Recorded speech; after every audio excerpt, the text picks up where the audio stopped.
ఒక long position అయితే తీసుకున్నానండి. క్విక్ స్కాల్ప్ ఇది. సో, 342కి ట్రిగ్గర్ అయింది. న్యూ హై బ్రీచ్ అవ్వగానే నేను ఎగ్జిట్ అయిపోతాను ఇందులో.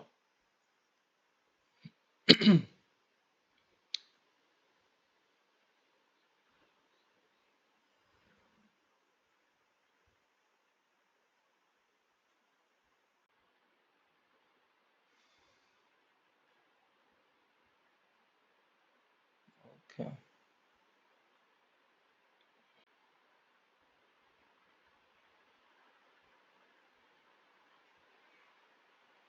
Okay. Very close to 10 rupees వచ్చింది. Yeah! 10 rupees. Nice. Nice. Nice.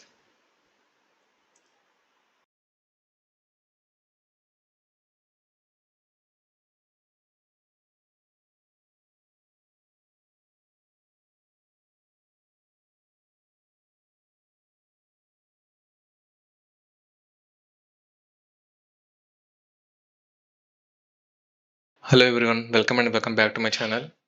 So, చూసారు కదా! ఒక చిన్న క్విక్ స్కాల్ప్ చేశాను. మార్నింగ్ నుంచి వెయిట్ చేశానండి. ఒక మంచి ఆపర్చునిటీ కోసం. బట్ చాలా అంటే చాలా కన్‌ఫ్యూజ్ చేసింది ఇక్కడైతే.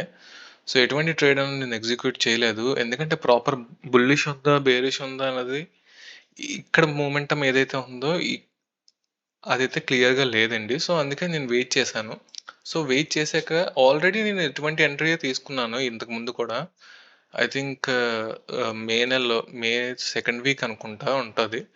సో, సేమ్ బేసిస్ అదే బేసిస్ మీద ఎంట్రీ తీసుకున్నా. అది ఏంటంటే ఎప్పుడైనా మార్కెట్ అనేది బుల్లిష్ ఉండి ఎక్కడైనా ఒక గ్రీన్ క్యాండిల్ తర్వాత ఒక బిగ్ రెడ్ క్యాండిల్ కనిపించింది అంటే చాలామంది ఈ క్యాండిల్‌ని చూసి షార్ట్ చేయడం అన్నది స్టార్ట్ చేస్తారండి. సో, ఆ తర్వాత మీరు చూసుకున్నట్టయితే ఎగ్జాక్ట్ ఈ క్యాండిల్ ఏదైతే ఉందో దాన్ని రెస్పెక్ట్ చేసి వెనక్కొచ్చినట్టు కనిపిస్తుంది.